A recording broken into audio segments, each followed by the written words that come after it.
मंगलम भगवान विष्णु मंगलम गरुड़ध्वजा मंगलम भगवान पुंडरीकाक्षाय मंगलाय तनोहरि। अब वधू वर को वरमाला पहनाएगी।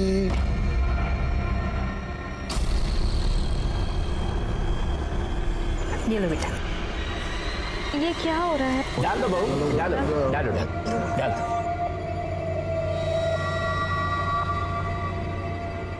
अब वर वधू को माला पहनाएगा। पहले आप लोग यहाँ पे स्पर्श कराइए, आप भी स्पर्श करिए। वरना विवाह संपन्न हुआ।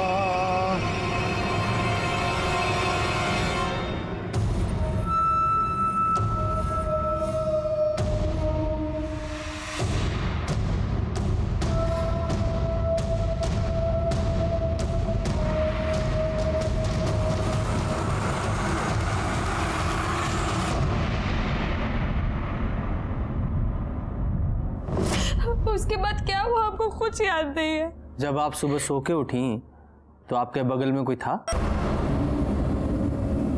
बोलिए। जी भानु। कौन भानु? जिस मरा हुआ आदमी से अपना शादी हुआ ना, उसका छोटा भाई। यादव जरा पता कीजिए। सर चलिए। अरे किसी को कुछ होश वोश है कि नहीं? घर से बहू बाहर निकल गई है, हर कोई कह रहा है हमें नहीं मालूम, हमें नहीं मालूम। अरे किसी को कुछ बताओ कि कहाँ गई है वो? अरे तभी ना कह रहे हैं, इतना सब लोग हो तुम लोग, देख नहीं सकते थे कौन कहाँ जा रहा है? लेकिन हम तो अभी सो के उठे हैं। तुम तो सोते रहो बस। और तुम कहाँ थे रे? अरे भैया हम तो बेडरूम में ही थे ना, पता नहीं कब उठ के चली गई। और आप लोग चिल्लाइए मत, हम जा रहे देख के आ रहे तो खाली।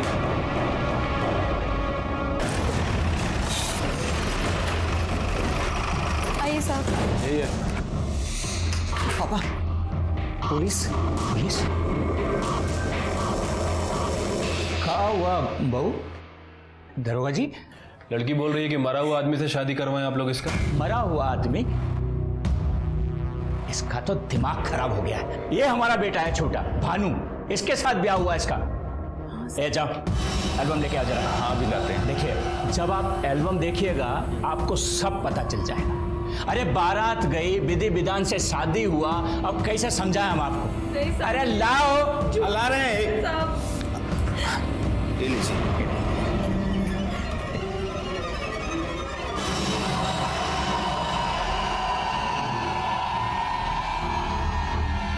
वो दिखाएं। साहब पगला गई है लड़की। भोरे भोरे बिना किसी को बताए पता नहीं कहाँ चली गई थी घर से। क्या है ये सब? वो जो लकड़ा खंभा को हम माला पहनाए थे वो। अरे बताए थे ना तुमको, घर का रिवाज है, ग्रह पीड़ा शांति के लिए सब करना पड़ता है।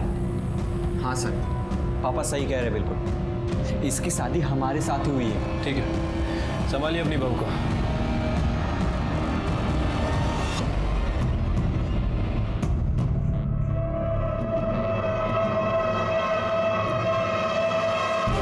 सर लड़की का मानसिक संतुलन ठीक नहीं है, कुछ भी बोल रही है सर।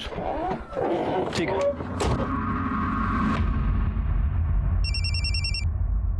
हेलो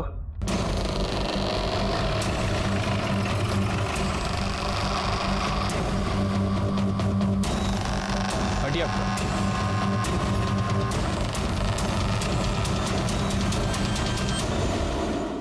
जलाया गया है सर। ऐसा ही लगता है। ये कुछ सूटकेस या ट्रॉली बैग जैसा लग रहा है। इसका मतलब हो सकता है इसे कहीं और मारा गया हो और यहाँ लाके जला दिया।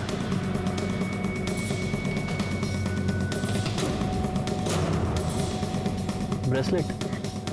हाँ, डिजाइन देख के ऐसा लग रहा है जैसे औरतें या लड़कियां पहनती हैं, है ना? हाँ सर। हो सकता है किसी औरत या लड़की की लाश है। लेकिन सर पता कैसे करें कि किसकी बॉडी है? यादव जी यही पुलिस का काम है, यही तो पता लगाना है। देखो कुछ और मिलता है क्या? हाँ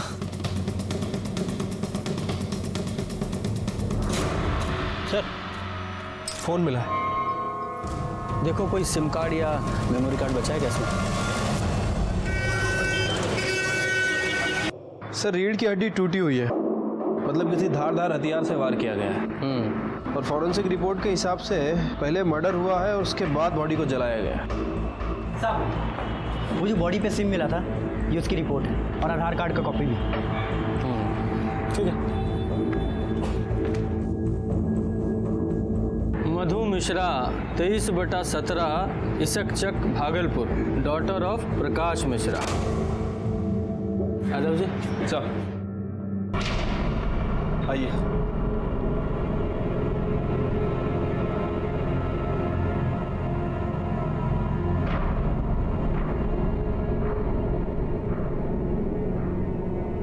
एक मिनट रुकिए।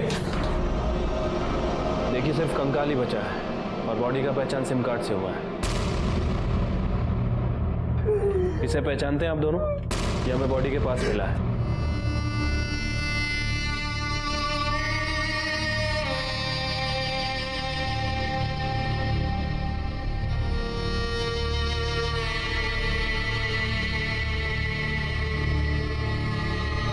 ससुराल वाले मारे हैं उसको। साहब, वहां पर उसका किसी के साथ झगड़ा हो गया था। एक रोज फोन करके बताया उसने हम लोगों को। हाँ मधु बोल। पापा हमारा शादी फर्जी है। अरे क्या बोल रही है? क्या पागलों जैसा बात कर रही है? हाँ पापा, 3 साल पहले ही मर चुका है वो। हाँ? मधु। पापा हम आपको बाद में फोन करते हैं। उसके ससुर को फोन किए आप, वो तो फायर हो गए। कहने लगे कि आपके आंखों के सामने आपके आंगन में अपने छोटे बेटे भानु के साथ शादी किया था। एक मिनट, क्या नाम बताया? भानु। भानु। ये आपकी बेटी की शादी कहाँ हुई थी? वो ठेकेदार है ना साहब, लल्लन चौबे उन्हीं के हैं। तिलक माझी चौक वाले। जी साहब। सर ये तो वही लोग हैं। और वो लड़की सुमन, उसने भी इन लोगों के बारे में बताया। सुमन तिवारी नाम की औरत पहले ही मेरे थाने में आ चुकी थी। और फिर ये मधु मिश्रा का केस, दोनों ने ही भानु चौबे का जिक्र किया था। दोनों औरतों की कंप्लेन भी एक जैसी थी।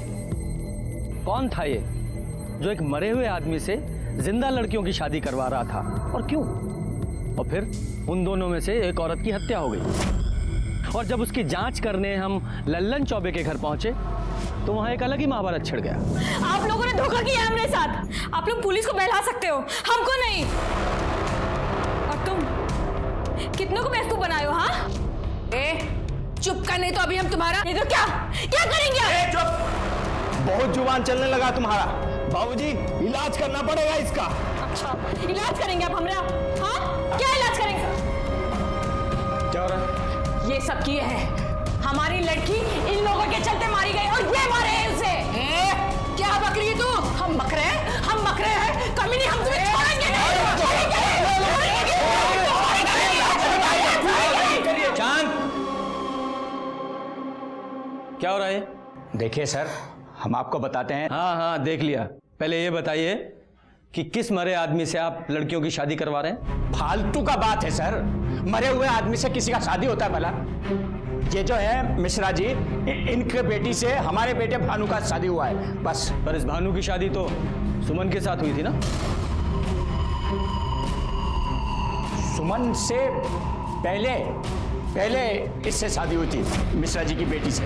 हाँ सर, और इनकी बेटी शादी के दूसरे ही दिन भाग गई थी।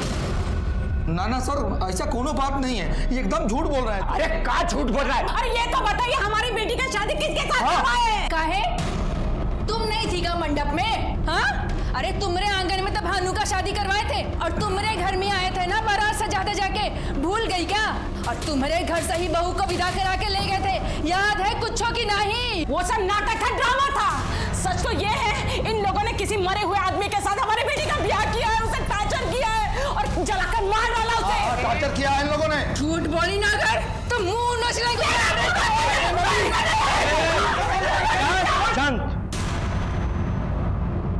जाइए आप लोग, अपने घर जाइए। इन लोगों को छोड़िएगा मत, हमारी बेटी को जलाकर मार दिए हैं ये लोग।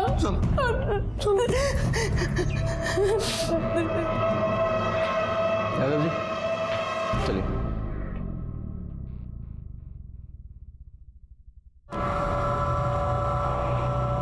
ये फोटो किसकी है? सर ये हमारे बड़के भैया थे, बद्री चौबे। 3 साल हुआ डेथ कर गए।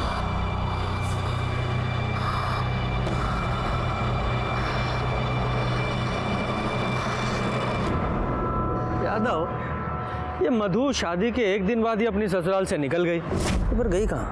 साहब ये मधु मिश्रा के सिम के कॉल रिकॉर्ड्स। हाँ ठीक है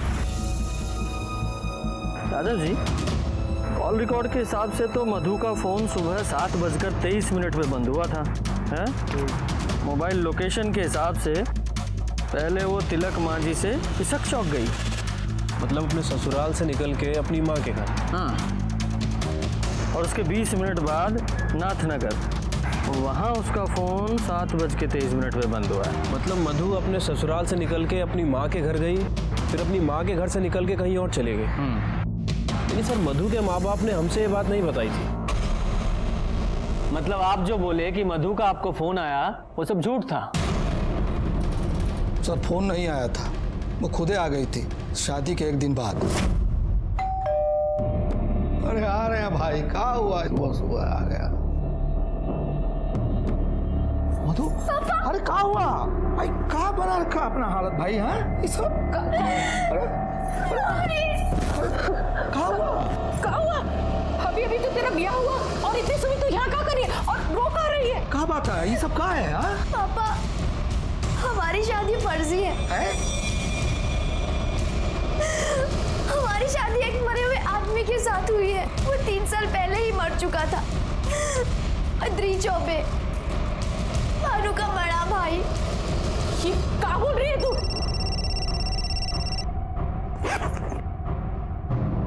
हेलो, हाँ हम घर पहुंच चुके हैं, बस आते हैं। किसका फ़ोन था? वो राजेश राय, दोनों में दोस्ती थी ना। मतलब दोनों के अफेयर वाली बात सच है? अरे सर बोले ना, इसीलिए तो हम लोग किसी से कुछ बोले ही नहीं। एक तो गलत जगह ब्याह हो गया और ऊपर से बेटी का अफेयर। किससे लड़ते हैं? ससुराल वाले से। ये किससे FIR करते हैं सर? पीछा नहीं किया उसका? सर वो घर से बाहर निकली, हम भी उसके पीछे गए, लेकिन बाहर ऑटो खड़ा था, उस पर बैठ के वो निकल गई साहब। और उसके जाने के बाद आपने उससे कांटेक्ट करने की कोशिश नहीं की और ना ही उसने आपसे? बहुत सोच समझ के उसका ब्याह तय किए थे, लेकिन हमको क्या मालूम था कि उसका अफेयर था। अफेयर हम नहीं जानते। हमारी बेटी के साथ उसके ससुराल में बहुत अत्याचार हुआ है, नहीं तो काहे भागती वो वहां से?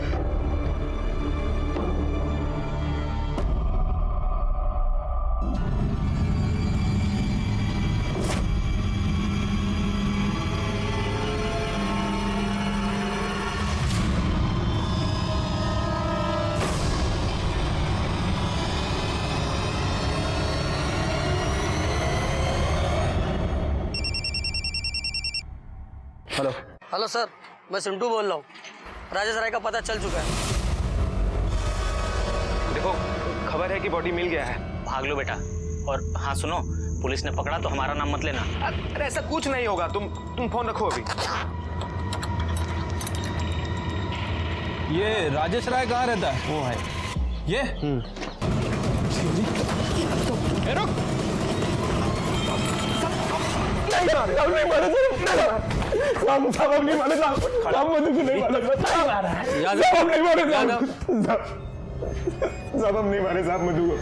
शादी के एक दिन बाद ही वो भाग के तुम्हारे पास चली आई थी, उसके बाद से वो गायब। सब आई थी साहब, और सब हम मारे नहीं उसको साहब। सब 3 साल से लव करते थे साहब उसको, जबरदस्ती शादी फिक्स कर दिया साहब उसका। वो तो सुसाइड तक का सोच रही थी साहब। तो हम बोले कि मिलो हमसे, फिर शादी के 1 रोज पहले हमसे आके मिली। राजेश प्लीज कुछ करो, हम नहीं रह सकते तुम्हारे बिना। घबरा काहे रही हो? देखो हमारे पास एक ऑप्शन है। हाँ? क्या? हम यहाँ से कलकत्ता निकल चलते हैं। कब? तुम हमको 1 दिन का टाइम दो, ठीक है? तो टिकट निकालना पड़ेगा और कुछ पैसे का भी जुगाड़ करना पड़ेगा ना। लेकिन कैसे हो सकता है? 8 बजे शादी है ना, हम 7 बजे तुम्हारे घर के पीछे वाली रोड पे तुम्हारा वेट करेंगे।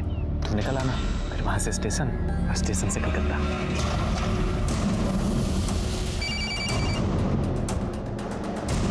कहाँ हो तुम? मधु हम आ रहे हैं। बारात बस पहुँचने ही वाली है। तुम चिंता ना करो, हम आ रहे हैं, पहुँच रहे हैं ना।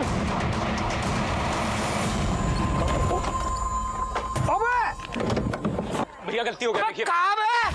अंदर आएगा। अरे जल्दबाजी में थे, देखिए गलती हो गया, आपका जो भी नुकसान होगा उसकी भरपाई हम कर देंगे। आप हमारा एड्रेस और फोन नंबर लिख लीजिए। अबे इतना मारेंगे ना कि मार के कनपट्टी लाल कर देंगे।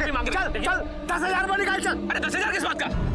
200 रुपए का मटका आता है, हम दे देंगे ना। बोल रहे हैं 200 रुपए में ठीक होता है। अरे हम बोल रहे हैं यार, हमसे 10,000 में निकाल। जाना देखिए, हमको कहीं पहुंचना है। देखिए बहुत बड़ा इमरजेंसी है, हमको जाना है, इंतजार कर रहा है। अरे वो कर देंगे सारा भरपाई। अरे मेकअप हुआ कि नहीं? बहुत ही प्यारी लग रही है, नजर ना लगे। अरे जल्दी करो भाई सब लोग, हैं दरवाजे पर बारात लगने वाला। तुम चलो उसे सजने दो। चलो चलो जल्दी ले आओ उसे। आ जाओ आओ। चलो।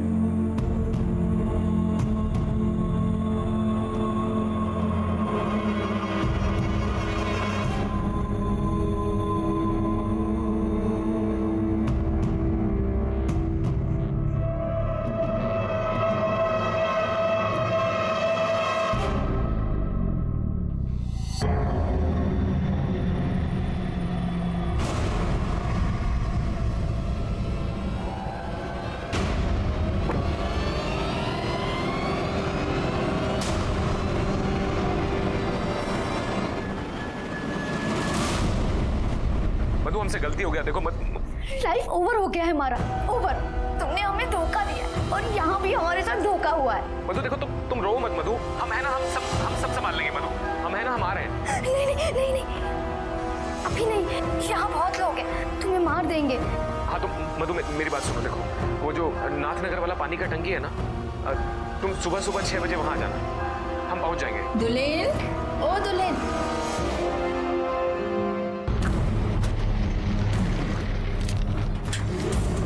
कहाँ लगे थे? रो मत। तुम आए क्यों नहीं? देखो यकीन करो, हमारा एक्सीडेंट हो गया था। हमारा शादी फर्जी हुआ है। फर्जी मतलब? जिससे हमारा शादी हुआ है वो पहले से ही मरा हुआ है। मतलब शादी हुआ ही नहीं तुम्हारा? पर राजेश, रात में कुछ हुआ हमारे साथ। कोई था कमरे में, हमारे बेड पे। हम बेहोश थे, पर सच में हमारे साथ कुछ हुआ।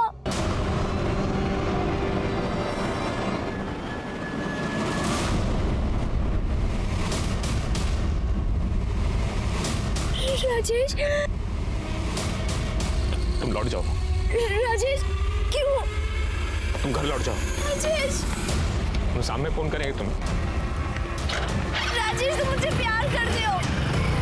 राजेश, मतलब उसको छोड़ के तुम निकल गए? हाँ सर। ये भानु का दोनों लड़कियों से शादी हुआ था ना? हाँ सर। हमको लगता है कि असली खिलाड़ी ये भानु ही है।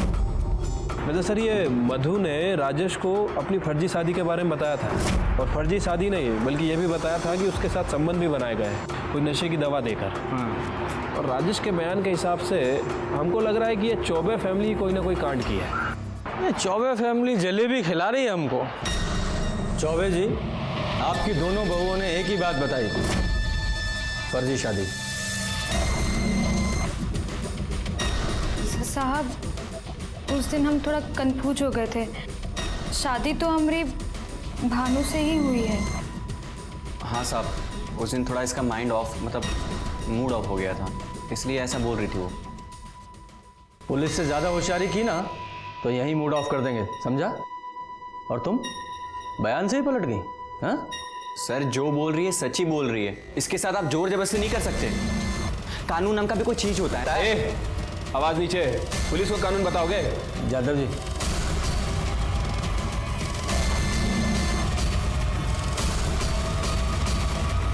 चलिए।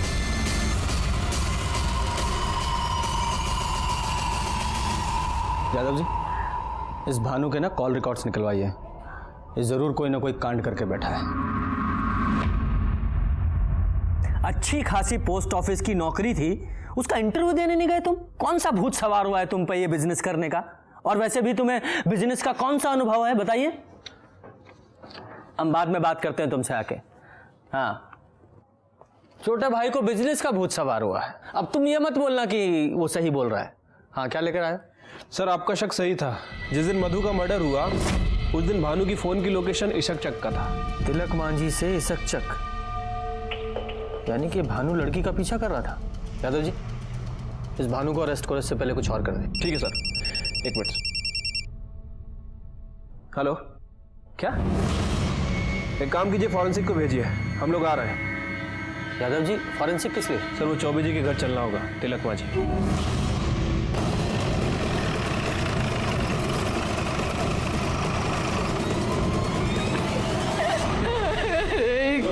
पीछे चलो, पीछे। कौन मार के चला गया मेरी बहू को? अरे काय रो रही हो तुम, चुप रहो।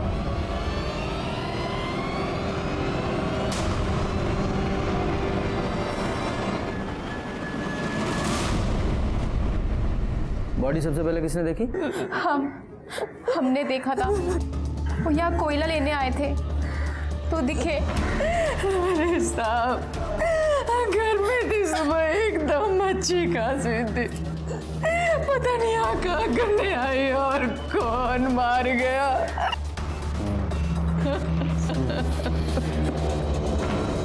जा, पूरे घर की तलाशी लो, देखो कोई कुल्हाड़ी या गड़ासा जैसी चीज मिलती है क्या।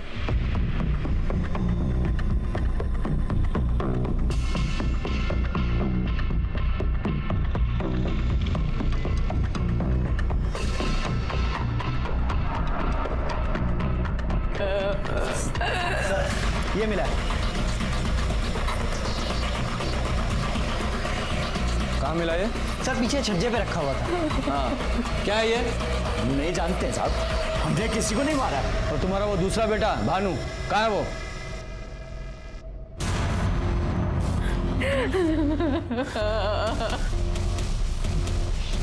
ये क्या हुआ मम्मी? दुल्हन चली गई बाबू। ये कैसे हुआ पापा? कहाँ थे तुम? साहब वो तो हम बरारी गए थे वो सीमेंट लेने के लिए। ये पर्ची रहा। ये तो कल की डेट की है। हाँ वो पैसा बकाया था ना साहब, तो पैसा ही देने गए थे हम। बकाया देने गए थे या इसको मार के भागे थे? और मधु को भी इसी कुल्हाड़ी से मारा था ना?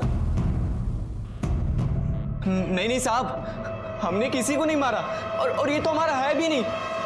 बोलो ना आप। जीप में डालो सर। देखो साहब, इसने किसी को नहीं मारा है, आप बिल्कुल गलत कर रहे हैं। अच्छा, मैं गलत बात कर रहा हूँ? पूछो इससे, 19 जून को जिस दिन मधु का मर्डर हुआ उसके पीछे गया था कि नहीं गया था? पापा हमने कुछ लेके जाओ इसे। देखिए साहब, इसे छोड़ दीजिए। अरे इसने कुछ नहीं किया। शांत। ये कुल्हाड़ी लीजिए, इस पे फिंगरप्रिंट्स होंगे। उन फिंगरप्रिंट्स की रिपोर्ट मुझे जल्दी से देनी चाहिए। साहब हम बताते हैं, शादी के एक दिन बाद हमारे भोरे भोरे आंख खुल गया साहब।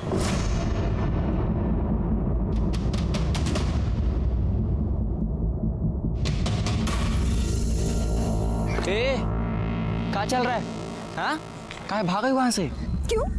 तुम नहीं जानते? बाप बेटे मिलके धोखा दिए हमें, अब हमें वहां नहीं रहना। पगला गई होगा, नहीं रहना है हमको। अरे शादी हुआ है हमारा तुम्हारा। तुमसे नहीं, तुम्हारे मरे हुए भाई के साथ।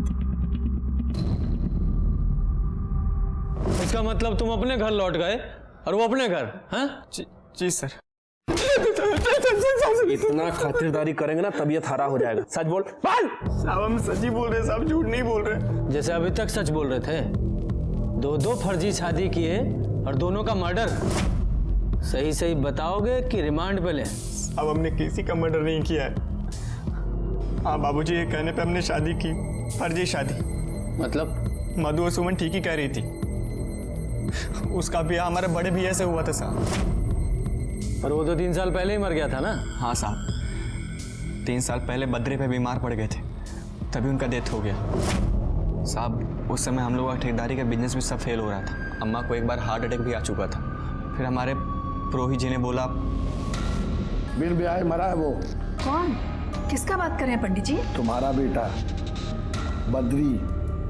कलेश है उसकी आत्मा में, मुक्ति नहीं मिल रहा है उसको, और उसी का कोप पूरे परिवार को खा रहा है। क्या करें पंडित जी? करना क्या है? ब्याह कराओ उसका। पगला गए क्या पंडित जी? मरे हुए आदमी का ब्याह होता है, होता है। कैसे? हमारे माँ बाप बद्री भैया के लिए लड़की भी ढूंढने लगे। ये सब हमारे नाम से हो रहा था। मने नाम और चेहरा हमारा। चौबे जी, हमने तो मधु से पहले ही कह दिया था कि शादी से पहले अपनी पढ़ाई उड़ाई पूरी कर लो। बेटा चाय दो सबको। फिर बारात चढ़ा और विधि विधान से हमारा और मधु का शादी भी हुआ। फिर शादी के बाद मधु को घर लेकर आए तो पंडित जी ने ओम सहना भवतु सहना भुनक्तु सवीरम कर्मा भवे तेजस्विना विदितमस्तु मा विदुषा भवे। ओम शांति शांति। जजमान, गठबंधन का वक्त हो चुका है, गठबंधन करिए।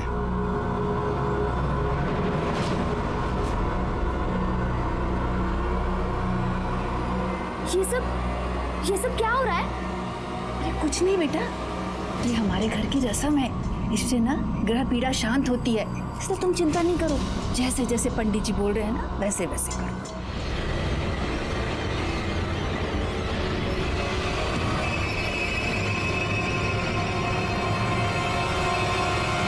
फिर एक दिन बाद मधु घर से भाग गई। मधु के जाने के बाद पंडित जी के बोलने पर हम लोगों ने फिर से दूसरी लड़की देखनी शुरू कर दी और इस बार हम लोग एक गरीब घर की लड़की फाइनल की सर। जो ज्यादा आवाज ना उठाए। एक बात बताओ, तुम लड़की के साथ सुहागरात मनाए कि नहीं? वो दरअसल हमें लड़की के बॉयफ्रेंड ने बयान दिया है कि तुम लड़की के साथ फिजिकल हुए थे। हमें नहीं मालूम साहब। अच्छा, तुमको मालूम ही नहीं है कि तुम लड़की के साथ सोए थे या नहीं? हमें उस कमरे तक जाने ही नहीं देते थे, बस सुबह सुबह भेज दिया जाता था हमें। भानु, दिमाग खराब है क्या तुम्हारा? तुम्हारे बड़े भाई की बहू है, कहाँ घुसे जा रहे हो? चल जाओ, जाओ सो जाओ, जाओ चल। माँ ने सुबह उठा दी और मधु के कमरे में भेज दिया। बाबूजी ने बोला कि जब मधु पूछे कि तुम कहाँ थे तो बोलना कि इधर ही बेडरूम में ही थे। और सुमन, उसके साथ भी यही सब किया ना तुम लोगों ने? जी, पर वो भागी नहीं। हाँ, क्योंकि वो थाने आ गई थी इसलिए उसे भी मार दिया। सर हमने किसी को नहीं मारा सर। तो किसने मारा? तुम्हारे उस जाहिल बाप ने कि तुम्हारी अम्मा ने? तुम्हारे घर से कुल्हाड़ी मिली है और उसके फिंगरप्रिंट्स की रिपोर्ट बस आने वाली है। सर आपको जो जांच कराना ना करा लीजिए, पर सच बात यही है कि हमने किसी को नहीं मारा।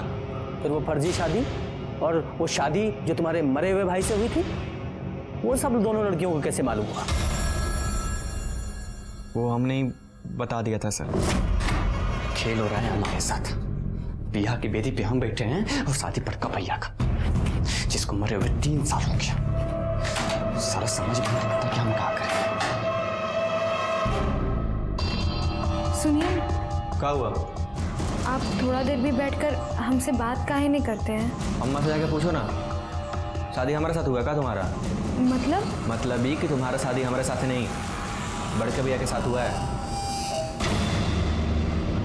हाँ, ये जो 3 साल पहले मर चुके हैं।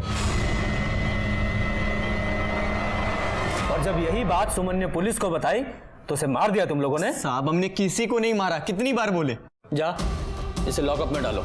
यहाँ के दाल भात खाएगा ना तो सब कुछ भूलेगा। सर, पर सर हमने जो भी किया बाबूजी के कहने पे किया। हाँ, उनका भी नाप लेंगे हम। कुछ नहीं। हम पुलिस वाले अच्छे से समझ रहे थे कि ये लल्लन चौबे फैमिली कोई दूध की धुली नहीं है, और इस केस का भेद खुला भी जब इस केस का मास्टरमाइंड पंडित मुन्नीलाल ओझा सामने आया।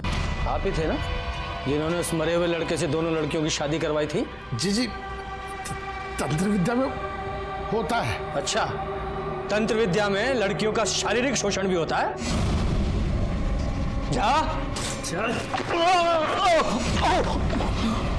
आओ लल्लन चौबे, ये पंडित जी ने सब बता दिया है।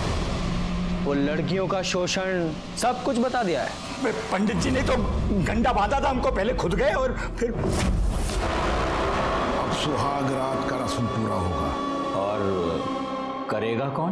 तुम्हारे बेटे बद्री की आत्मा हमारे शरीर में वास कर रही है। अब वो जो भोगेगा हमारे माध्यम से भोगेगा। मतलब? विवाह का सुख वो हमारे शरीर से भोगेगा। भौजी, ये दूध ले लो बेटा, पी लो, सगुन होता है। लो।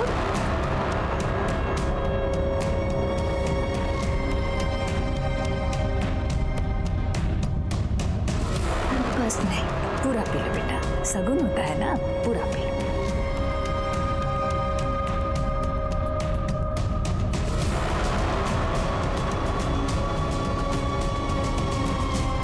खेल हो रहा है हमारे साथ।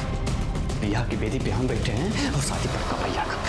सारा समझ में नहीं आता कि हम क्या करें।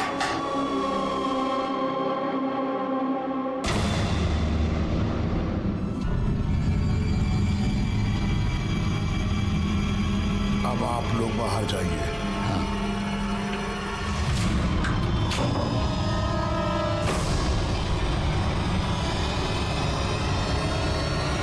तुलीन अब बद्री युक्त हो गई है। अब जो भी इसको पहनेगा बद्री उसके माध्यम से सुख प्राप्त करेगा।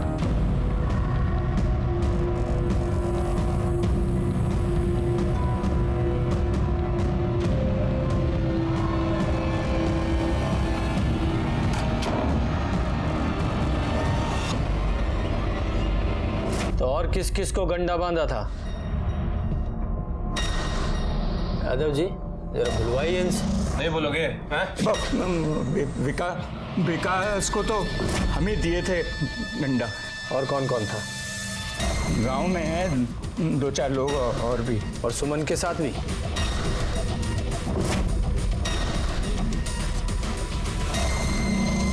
आज रात के बाद ये गंडा मैं तुमको दे दूंगा।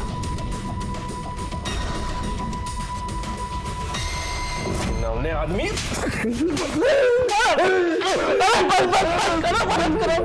हत्या भी कबूल कर लीजिए पंडित जी, वरना बहुत पिटाई करेंगे। कोई हत्या नहीं करी हमने, कसम से कोई हत्या नहीं करी हमने। चौबे तुमने? नहीं साहब, हत्या बिल्कुल नहीं। हत्या नहीं कि हम मरे हुए बच्चे की सौगंध खा रहे। जो कुछ किया था सब बक दिया ना आपके सामने, पर हत्या हमने नहीं की साहब, बिल्कुल नहीं की। यादव जी इन्हें यहीं चढ़ाओ, बलात्कार और जालसाजी का केस लगाओ। सर बैठो यहाँ पे।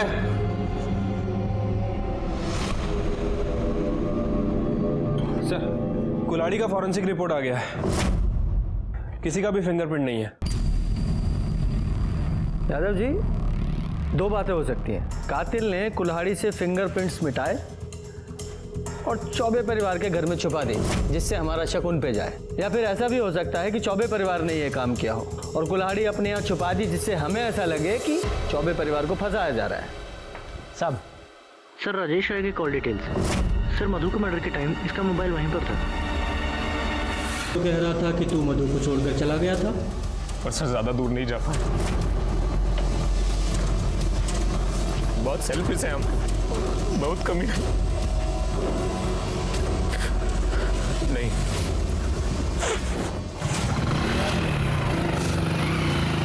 कितनी देर बाद वापस आए? सब 5 मिनट में आया तो मधु मधु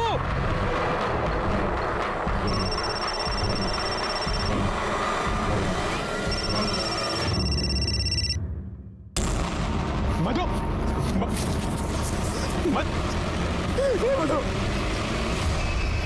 मधु ये क्या? हमसे बात करो मधु, ये क्या? सर ये सब हमारे चलते हुआ सब। अगर मैं उसको छोड़ के नहीं जाता तो सर शायद जिंदा होती वो आज। उसके बाद क्या हुआ? देख अभी तू बरी नहीं हुआ है, अभी मौका है, सब बता दे वरना लंबा फंसेगा। साहब हम बहुत डर गए थे साहब, तो सर हम अपने दोस्तों को फोन किए। कौन दोस्त? सुनील और भगत यादव। सुनील और भगत जा। सब उन दोनों को हमारे अफेयर के बारे में मालूम था, इसलिए फोन किया सब। ये क्या हो गया बे? अभी ये हुआ कैसे? हम कुछ नहीं किए, हम तो उससे मिलने आए थे। तूने किया नहीं है ना, फिर भी तू फंस जाएगा। हाँ कैसे? अब देख तूने कोलकाता का टिकट लिया था ना, फोन भी तेरा इधर ही है। तो सीरियल नहीं देखता है क्या? अरे पुलिस लोग ट्रेस कर लेते हैं, समझा? सीधा पकड़ के लेके चले जाएंगे। पर हम कुछ नहीं किए। कुछ तो करना पड़ेगा। एक काम कर सकते हैं, सबूत मिटाओ। कैसे? मेरे पास एक तरकीब है।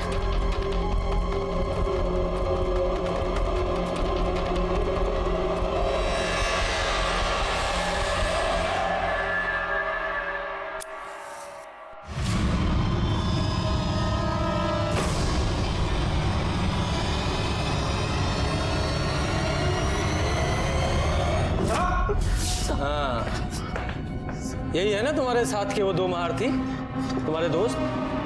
सर हम तो बस दोस्त की मदद करने की नीयत से सब किया साहब। और कौन कौन था तुम्हारे साथ? कोई नहीं सर, सूटकेस हम अपने घर से लाए सर, और पेट्रोल दोस्त से मंगवाया था सर। काहे कि वहाँ पेट्रोल पंप पे सीसीटीवी लगा है सर।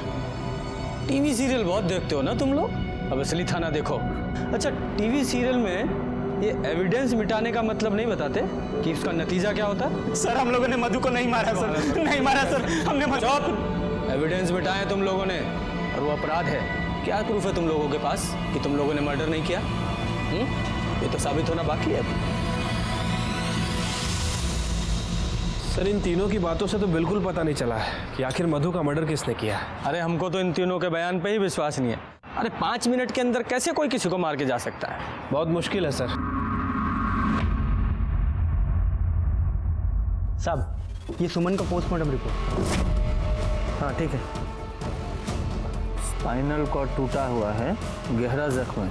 यादव जी, ये मधु की पोस्टमार्टम रिपोर्ट निकालिए सर। ले लीजिए सर। ये देखिए, ठीक वैसा ही गहरा जख्म का साइज भी 5 से 5.5 इंच के बीच। यादव जी, ये तो कंफर्म है कि दोनों लड़कियों को एक ही आदमी ने मारा है। क्या कर रही है पुलिस? हाँ, हमारे बेटी के हत्यारे को अब तक क्यों नहीं पकड़ा? कौन शोर मचा रहा है? देखो सर। हम ऊपर तक जाएंगे, मीडिया को बुलाएंगे, हम छोड़ेंगे नहीं किसी को। देखना क्या हुआ है? क्या हुआ? क्या हुआ हमारे बेटे के केस का? हाँ, कहाँ है हत्यारे लोग? फांसी पे चढ़ा दीजिए उन चौबे और उसके परिवार वालों को। हत्यारे कहीं के पापी लोग हैं वो लोग। छोड़ना नहीं किसी को, हम कह रहे हैं आपको। अरे तुम यहाँ क्या कर रहे हो? अरे पुलिस अपना काम करे। चलो घर चलते हैं। माफ कीजिएगा साहब, क्या है ना कि बेटी के कारण थोड़ा सा परेशान है। चलो पुलिस अपना काम करेगी। हमारे बेटे के हत्यारे को छोड़ना नहीं। हाँ, पता चल रहा है। हम किसी को नहीं छोड़ेंगे हमारे बेटे के हत्यारे को।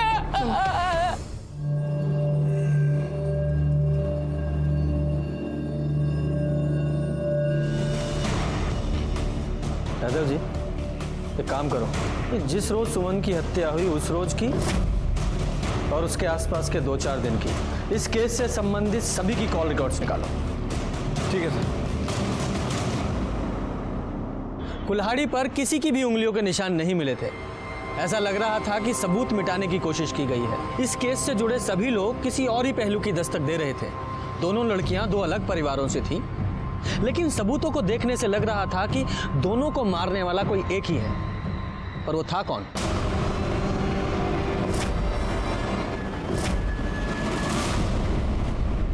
शाह साहब, आप लोगों से कितनी बार कहा है, ये ग्लास हमेशा पानी से भरा होना चाहिए। अगर आप लोगों से नहीं होता, एक जग ला के रख दो, मैं खुद ही भर लिया करूंगा। हाँ, जाइए।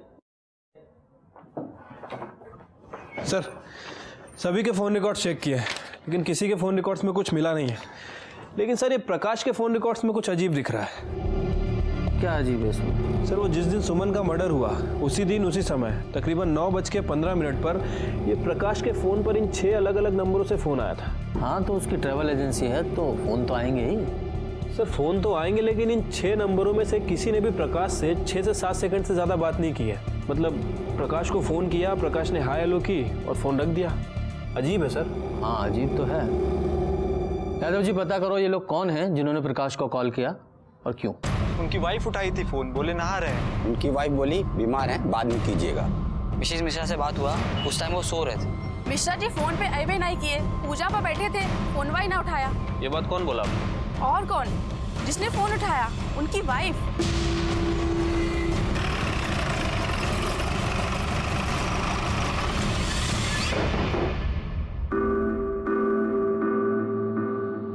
मिश्रा जी कहाँ है? बुलाइए जरा। क्या बात है, वो मार्केट गए हैं। अच्छा, जैसे 14 अगस्त को गए थे? मतलब मैं समझी नहीं। यादव जी, ये देखिए, ये आपके पति के कॉल रिकॉर्ड्स की डिटेल है। 14 अगस्त को सुबह 9:15 बजे के आसपास आपके पति के मोबाइल पर 6 अलग अलग लोगों के कॉल आए थे जो आपने उठाए थे। एक बार वो बीमार थे, दूसरी बार स्नान करने गए थे, फिर वो पूजा कर रहे थे और भी कई चीजें। कैसे कर लेते हैं आपके पति इतना सब कुछ एक साथ? बोलिए।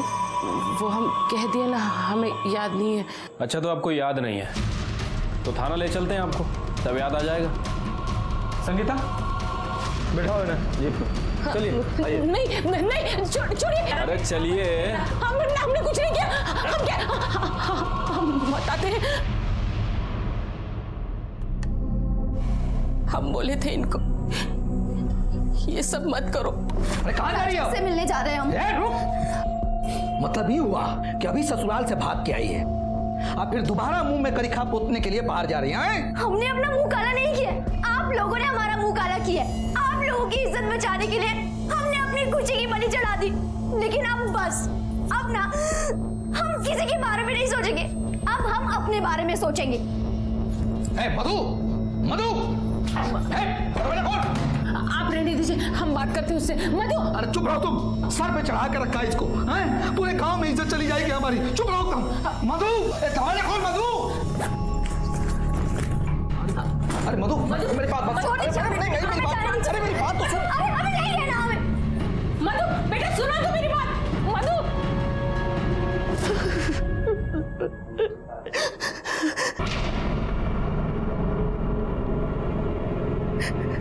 अब क्या हो गया सर? क्या हुआ? हम सब बता ही दिए।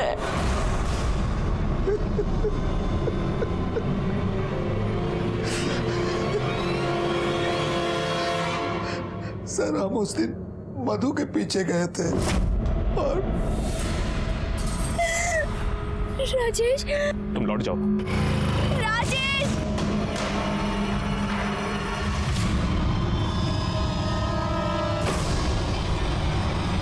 इज्जत के लिए बेटी को मार दिया, लौटा इज्जत। और सुमन को मार के क्या हासिल हुआ? उसको भी आपने मारा ना? हम जानते थे सर कि एक दिन मधु का लाश पुलिस को मिलेगा और पुलिस का पूरा शक जो है लल्लन और उसकी फैमिली पर जाएगा। और उस शक को पक्का करने के लिए सुमन को मार दिया। जी सर, सुमन ने हमारा कुछ नहीं बिगाड़ा था सर, लेकिन उन लोगों ने उसकी भी लाइफ बर्बाद कर दी थी। एक दिन मुझको पता चला कि सुमन ने उन लोगों के ऊपर केस किया है, तो उस दिन से उसके घर में हम निगरानी रखने लगे थे। और परसों सुमन जब इंतकाम लेने वाला इंसान हमेशा दो कब्र खोदता है, एक उसकी जिसको वो मारता है और दूसरी खुद की।